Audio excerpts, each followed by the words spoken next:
दोस्तों, हाल ही में ही एडीए ने हमारी सेना के लिए एक ऐसे हथियार को मैदान में उतारने की तैयारी शुरू कर दी है जो मिसाइल टेस्ट के साथ साथ दुश्मन देशों को भी भारी नुकसान पहुंचाने में हमारी सेनाओं की मदद करेगा। इस हथियार की मदद से हम दुश्मन देशों की जासूसी भी काफी आसानी से कर सकेंगे। साथ में इस हथियार का इस्तेमाल हम अपने मैन अनमैन ट्रीमिंग सिस्टम में भी कर सकेंगे। दरअसल पूरा मामला कुछ इस प्रकार है कि भारत पहले ही एक ऐसे ड्रोन को बनाकर तैयार कर चुका है जिसकी रफ्तार 648 किलोमीटर प्रति घंटा है। हमारे इस ड्रोन का नाम अभ्यास ड्रोन है। इस ड्रोन को स्पेशली चारे के तौर पर बनाकर तैयार किया गया है, यानी जब भी भारत की तरफ से अपनी किसी नई मिसाइल का रियल कंडीशन में परीक्षण किया जाता है उस समय इस ड्रोन का इस्तेमाल किया जाता है। इस बात को और भी ज्यादा सिंप्लीफाई कर दिया जाए तो आप इसको ऐसे समझ सकते हैं कि जब भी भारत की तरफ से अपनी किसी नई मिसाइल का रियल कंडीशन में परीक्षण किया जाता है उस समय भारत की तरफ से पहले अभ्यास ड्रोन को लॉन्च किया जाता है,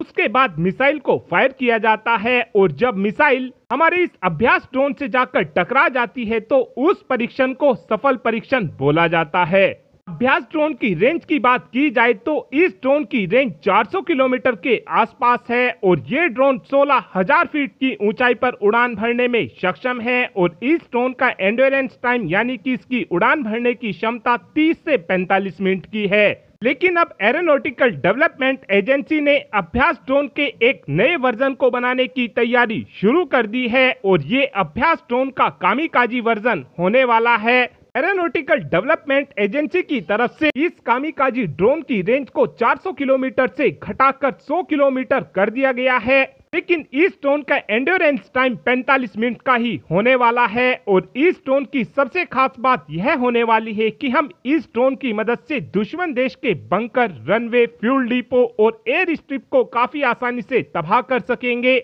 और एक खास बात इस ड्रोन की यह भी रहने वाली है कि इस ड्रोन की मदद से हम काफी आसानी से दुश्मन देश की जासूसी भी कर सकेंगे और उम्मीद इस बात की जा रही है कि जो ये अभ्यास ड्रोन का कामिकाजी वर्जन होगा इसका इस्तेमाल हम अपने मैन अनमैन ट्रीमिंग सिस्टम में भी कर सकेंगे और काफी आसानी से दुश्मन देश के मल्टीपल टारगेट को भी हिट कर सकेंगे। साथ में एक अपडेट हमारे मिसाइल बेड़े को लेकर भी आया है जिसमें बताया गया है कि हाल ही में ही डीआरडीओ ने 1720 किलोमीटर का एक नो टाइम जारी किया है और उम्मीद इस बात की जा रही है कि इस नो टाइम के दौरान डीआरडीओ की तरफ से अपनी अग्नि प्राइम मिसाइल का टेस्ट किया जाएगा और ये नो टाइम 25 से 30 सितंबर के लिए डीआरडीओ की तरफ से जारी किया गया है। और अब आप ही कमेंट कर बता सकते हैं कि हमारी सेनाओं के पास कितनी संख्या में अभ्यास कामिकाजी ड्रोन होने चाहिए। इस बात का आंसर आप कमेंट बॉक्स में दे सकते हैं। Thanks for watching this video. Have